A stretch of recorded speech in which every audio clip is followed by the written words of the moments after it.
नमस्कार दोस्तों। गांधी जी भगत सिंह की फांसी रुकवा सकते थे, लेकिन उन्होंने ऐसा क्यों नहीं किया और वो कैसे भगत सिंह की फांसी रुकवा सकते थे, आज के वीडियो में यही जानने वाले हैं। वीडियो पूरा देखिएगा। तो चलो शुरू करते हैं। शहीद भगत सिंह का जन्म 8 सितंबर 1907 को संयुक्त पंजाब में बंगा नाम के एक खटकर कला में हुआ था। भारत की आज़ादी के लिए उन्होंने सिर्फ 23 साल की उम्र में अपनी शहादत दी थी देश के लिए। यानी कि जिस उम्र में आजकल के युवा गर्लफ्रेंड घुमाते हैं, अपनी फ्यूचर प्लानिंग करते हैं और मार्केट में अगली नई बाइक कौन सी आई है, नया स्मार्टफोन कौन सा आया है और कहाँ पार्टी मनानी है, ये जो करते हैं। लेकिन भगत सिंह इसी उम्र में अपने देश के लिए सर्वोच्च बलिदान दिया था। उन्हें क्रांतिकारी सुखदेव थापर और शिवराम हरी राजगुरु के साथ 23 मार्च 1931 को लाहौर सेंट्रल जेल में फांसी की सज़ा दे दी गई थी। लेकिन केवल इसके 18 दिन पहले महात्मा गांधी ने तत्कालीन वाइस रॉय लॉर्ड इरविन के साथ एक समझौते पे हस्ताक्षर किए थे, यानी साइन किए थे, जिसे इतिहास में गांधी इरविन पैक्ट के नाम से जाना जाता है। इस समझौते के बाद गांधी जी महात्मा गांधी पे बहुत विरोध हुआ, उन पर बहुत विरोध हुआ, क्योंकि महात्मा गांधी पर आरोप लगाया गया कि भगत सिंह की फांसी को रद्द करने के लिए लॉर्ड इरविन पर कोई दबाव नहीं बनाया गया। जबकि गांधी जी ऐसा कर सकते थे, वो चाहते तो फांसी रुकवा सकते थे और भगत सिंह को बचा भी सकते थे। उन्होंने जो सविनय अवज्ञा आंदोलन चलाया था वह कुछ ही महीने बाद बहुत मजबूत हो गया था। इस आंदोलन के दौरान ही गांधी जी ने 390 किलोमीटर की दांडी यात्रा निकाली थी और उन्हें यानी महात्मा गांधी को 4 मई 1930 को गिरफ्तार कर लिया गया था। फिर 25 जनवरी 1931 को गांधी जी को बिना शर्त उन्हें जेल से बाहर निकाला गया। तब महात्मा गांधी ये अच्छी तरह से समझ चुके थे कि अंग्रेजी सरकार उनके आंदोलन को किसी भी तरह ख़त्म करना चाहती है, यानी रुकवाना चाहती है, और इसके लिए उनकी सारी शर्तें मान लेगी। और 5 मार्च 1931 को हुआ भी है। और लॉर्ड इरविन ने नमक कानून और आंदोलन के दौरान सभी नेताओं की हुई गिरफ्तारी जो नेता जेल में थे उनको रिहा करने पर अपनी सहमति दे दी थी और महात्मा गांधी अपने आंदोलन को वापस लेने के लिए राजी हो गए। यानी दोनों के बीच समझौता हो गया, दोनों के बीच कॉम्प्रोमाइज़ हो गया। और अंग्रेज़ों ने कहा कि हमने आंदोलन के दौरान जितने भी नेताओं को जेल में डाला है सबको रिहा कर देंगे और बदले में आप अपना आंदोलन वापस ले लीजिए। और इस समझौते में भगत सिंह के फांसी का कहीं कोई जिक्र नहीं है। 1956 में आई एक पुस्तक वकील और लेखक एजी नूरानी लिखते हैं कि गांधी जी भगत सिंह के फांसी को रोकने के लिए पूरे मन से कोशिश की लेकिन पूरे मन से कोशिश नहीं की। अगर गांधी जी चाहते तो तत्कालीन वाइस रॉय पर इस दबाव का इस्तेमाल करके भगत सिंह की फांसी टालने के लिए राजी कर सकते थे, लेकिन गांधी जी ने ऐसा कुछ नहीं किया। 23 मार्च को जब भगत सिंह को लाहौर सेंट्रल जेल में फांसी दी गई, उससे कुछ ही घंटे पहले गांधी जी ने अंग्रेजी सरकार को एक चिट्ठी लिखी थी और ये चिट्ठी आज मेरे पास भी है। आज मैं आपको पढ़ के सुनाता हूँ। ये इंग्लिश में थी, हमने इसे हिंदी में ट्रांसलेट किया है। इस चिट्ठी में गांधी जी लिख रहे हैं कि ब्रिटेन सरकार को भगत सिंह की फांसी की सज़ा को कम सज़ा में बदलने पर विचार करना चाहिए, यानी फांसी की सज़ा को माफ़ कर दिया जाए और भगत सिंह को कोई और सज़ा दे दी जाए जिससे वह जिंदा रहे। यानी गांधी जी चाहते हैं कि भगत सिंह की सज़ा को टाल दी जाए, लेकिन कोई दूसरे सज़ा में बदल दिया जाए जिससे भगत सिंह जिंदा रहें। गांधी जी आगे लिख रहे हैं कि उन्होंने लिखा, इस पर ज़्यादातर लोगों का मत सही हो या गलत, लेकिन वह फांसी की सज़ा को कम सज़ा में बदलवाना चाहते हैं। उन्होंने लिखा कि अगर भगत सिंह और दूसरे क्रांतिकारियों को फांसी की सज़ा दी गई तो देश में आंतरिक अशांति फैल सकती है। लेकिन गांधी जी ने इस चिट्ठी में कहीं नहीं लिखा कि भगत सिंह को फांसी की सज़ा देना गलत होगा, मैं इसका विरोध करता हूँ, मैं इसका पुरजोर विरोध करता हूँ। ये गांधी जी ने इस चिट्ठी में कहीं पर भी नहीं लिखा। और गांधी जी को ये डर था कि अगर भगत सिंह को फांसी दी गई तो हिंसक माहौल बन सकता है और देश में हिंसा फैल सकती है। महात्मा गांधी में बताते हैं कि वाइसरॉय लॉर्ड इरविन ने पिछले बैठक में अपने इस फैसले को बदलने से मना कर दिया था, लेकिन उन्होंने यह भी कहा था कि अगर गांधी जी इस पर विचार करने के लिए कहते हैं तो वो इस पर इसे कंसीडर कर सकते हैं। जो महात्मा गांधी ने तब लॉर्ड इरविन को चिट्ठी लिखी थी उसे भी आज मैं आपको पढ़ के सुनाता हूँ। वो सबसे पहले ऊपर लिखते हैं कि डियर फ्रेंड।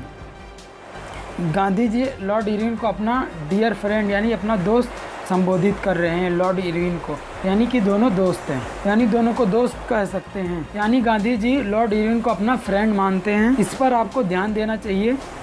आगे लिखते हैं कि जो आप ईमानदारी से इस बात को स्पष्ट किया उसकी मैं कदर करता हूं कि भगत सिंह की फांसी को टालने की बहुत कम गुंजाइश है। भगत सिंह की फांसी की टालने की गुंजाइश बहुत कम है, यह लॉर्ड इरविन ने उन्हें पहले ही कह दिया था, यानी बता दिया था। गांधी जी आगे लिखते हैं कि जनता की जो राय है यानी जो ओपिनियन है उससे भगत सिंह की फांसी को टाल देना चाहिए। फिर साथ में गांधी जी यह भी कह रहे हैं कि यह सही भी हो सकता है और गलत भी हो सकता है। यहाँ पर ये पता चलता है कि गांधी जी भगत सिंह का खुल के साथ नहीं दे रहे हैं, वो कंफ्यूज्ड हैं और भगत सिंह की फांसी को रोकने के लिए पूरी तरह से कोशिश नहीं कर रहे हैं। गांधी जी ये नहीं कह रहे हैं खुलकर कि भगत सिंह को फांसी देना गलत होगा। और गांधी जी आगे लिख रहे हैं कि अगर आपके बहुत ज़्यादा सिद्धांत दांव पर न लगे हों तो भगत सिंह की फांसी को माफ़ कर देनी चाहिए। और गांधी जी आगे लिखते हैं कि अगर भगत सिंह की फांसी माफ़ कर दी गई तो देश में शांति बनी रहेगी और अगर फांसी दी गई तो देश में हिंसक माहौल बन सकता है और शांति खतरे में पड़ सकती है। आगे जब आप इस चिट्ठी को पढ़ोगे तो आपको ऐसा लगेगा कि महात्मा गांधी सिर्फ चिट्ठी लिखने के लिए लिखी थी कि मैं चिट्ठी लिख दिया, अब आगे अंग्रेज़ों की मर्जी। ये इस भाव से लिखी हुई चिट्ठी है और महात्मा गांधी इस चिट्ठी में कहीं पर अड़े नहीं, कहीं पर ये जोर नहीं दिया और महात्मा गांधी ने कहीं पर ये नहीं कहा कि भगत सिंह के पीछे मैं खड़ा हूँ और कभी ये नहीं कहा कि भगत सिंह सही हैं और कभी ये भी नहीं कहा महात्मा गांधी ने कि भगत सिंह को रिहा कर देना चाहिए। और गांधी जी ने कभी ये भी नहीं कहा कि अगर भगत सिंह को रिहा नहीं किया गया तो हम अपना आंदोलन और तेज कर देंगे, पूरे देश में आग लग जाएगी, माहौल हिंसक हो जाएगा। ऐसे इन शब्दों का इस्तेमाल गांधी जी ने बिल्कुल भी नहीं किया। इस भाषा में गांधी जी ने चिट्ठी नहीं लिखी थी, इसलिए हम कह रहे हैं कि महात्मा गांधी ने इस चिट्ठी को बहुत चालाकी से लिखा था और वो चाहते होंगे कि मैं चिट्ठी भी लिख दूं और भगत सिंह को फांसी भी हो जाए। और भगत सिंह के फांसी के 3 दिन बाद 26 मार्च 1931 को कराची में कांग्रेस का अधिवेशन शुरू हुआ। उसमें महात्मा गांधी के फैसले से नाराज लोगों ने महात्मा गांधी को काले झंडे दिखाए और महात्मा गांधी को कहा यह भी जाता है कि लोगों की गुस्से से बचने के लिए महात्मा गांधी ने ट्रेन में अपने साथ भगत सिंह के पिता को भी अपने साथ ले गए थे ताकि उनके खिलाफ जो नाराज़गी थी वो थोड़ी कम हो सके, जो विरोध हो रहा था उनके खिलाफ वो थोड़ा कम हो सके। और महात्मा गांधी ने कांग्रेस के इस अधिवेशन में भगत सिंह के कुछ विचारों को भी शामिल करने पर अपना सहमति दे दी ताकि जो उनके खिलाफ जो लोगों के बीच नाराज़गी थी वो थोड़ी कम हो सके।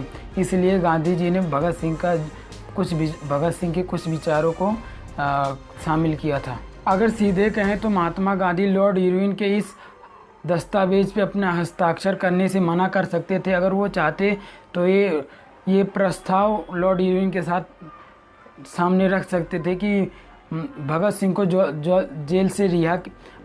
जेल से रिहा किया जाए और भगत सिंह की फांसी को रोक दिया जाए और भगत सिंह को जेल से रिहा किया जाए, तभी हम अपना आंदोलन ख़त्म करेंगे। और अगर आपने ऐसा नहीं किया तो हम अपने आंदोलन को और तेज़ कर देंगे, देश में आग लग जाएगी और हिंसक माहौल हो जाएगा। और अब ब्रिटेन सरकार को ऊपर और दबाव बनाते, लेकिन महात्मा गांधी ने ऐसा कुछ नहीं किया। अगर महात्मा गांधी चाहते तो 200% यानी 200% भगत सिंह को बचा सकते थे, लेकिन उन्होंने ऐसा कुछ भी नहीं किया।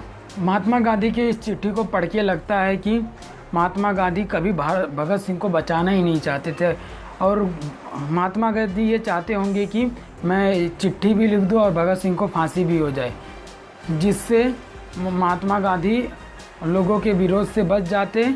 और दोस्तों, अगर महात्मा गांधी चाहते तो अपना आंदोलन वापस लेने से मना कर सकते थे, क्रांतिकारियों को रिहा करवा सकते थे, लेकिन उन्होंने कुछ नहीं किया, सिर्फ अपने नेताओं को रिहा करवाया। और वहीं पर उन्होंने सब कुछ शर्तें मान ली, उनकी अंग्रेज़ों की शर्तें मान ली, बोले कि हाँ हम लोग संतुष्ट हैं, हमारा सब कुछ हो गया, आप हमारे नेताओं को बाहर निकाल दो और बाकी क्रांतिकारियों को जेल में डालो, कुछ भी करो, फांसी दो, ये दो, कुछ भी करो, हमसे उससे कुछ नहीं लेना देना। इनके चिट्ठी को पढ़ के यही लगता है। आप चाहे तो उनकी पूरी चिट्ठी पढ़ भी सकते हैं। आप जब इस चिट्ठी को पढ़ोगे तो अंदर से एक गुस्सा निकल के आएगा कि आपके गुस्से से भर जाओगे आप। भगत सिंह और दूसरे क्रांतिकारियों को बचाने के लिए गांधी जी ने ऐसा कुछ नहीं किया जिससे कि क्रांतिकारियों और भगत सिंह की फांसी रुकवाई जा सके। भगत सिंह कहते थे कि क्रांति बम और तलवार के दम पे नहीं आती, क्रांति की तलवार विचारों के शान पर तेज होती है।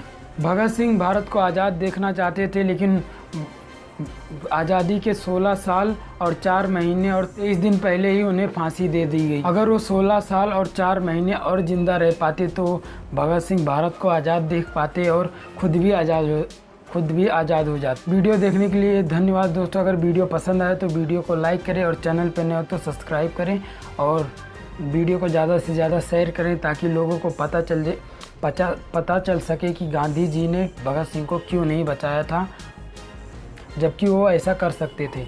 और आप इस विषय पे क्या सोचते हो तो कमेंट में हमें ज़रूर बताना। मिलते हैं अगली वीडियो में, तब तक के लिए जय हिंद दोस्तों।